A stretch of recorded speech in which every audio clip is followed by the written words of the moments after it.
I feel that it is fair to say that our collective feeling towards this year's Mandela Day is somewhat different to that of previous years. There is a certain air of reflection and sensitivity to it. This year, we will not only be remembering the remarkable contribution that our Madiba made to humanity, but also the fact that very soon it will be our turn to take over the reins of his legacy and make sure that the South Africa he leaves behind is one of which he will always be proud.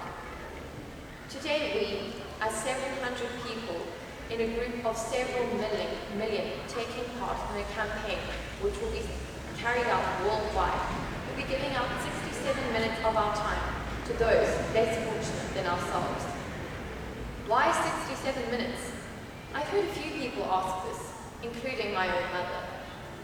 The significance of 67 minutes is that when the United Nations decided to declare the 18th of July as International Nelson Mandela Day in 2009, Madiba had given up 67 years of his life to fighting for the rights of others.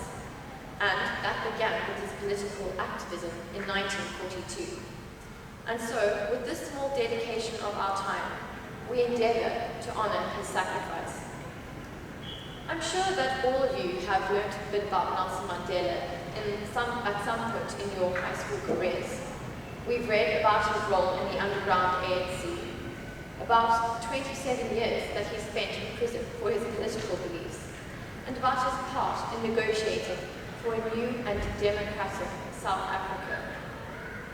His contribution to the fostering of peace, harmony and equality the world over as a leader and in his capacity as the first democratic president of South Africa is almost incomparable to that of any other human being.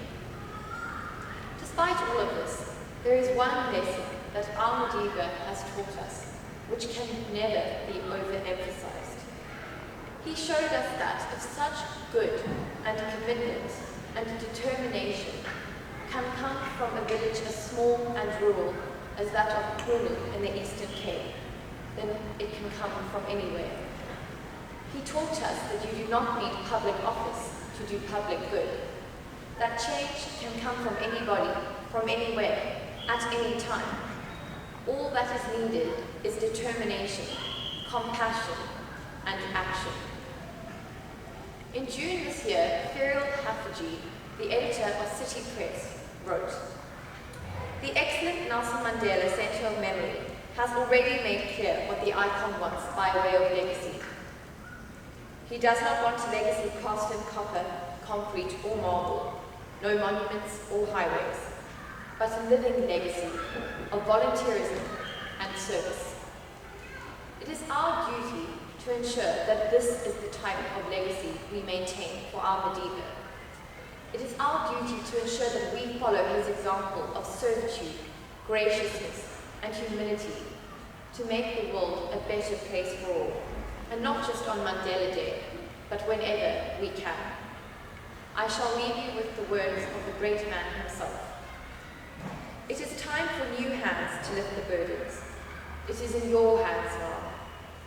A fundamental concern for others in our individual and community lives would go a long way in making the world the better place we all so passionately dream of.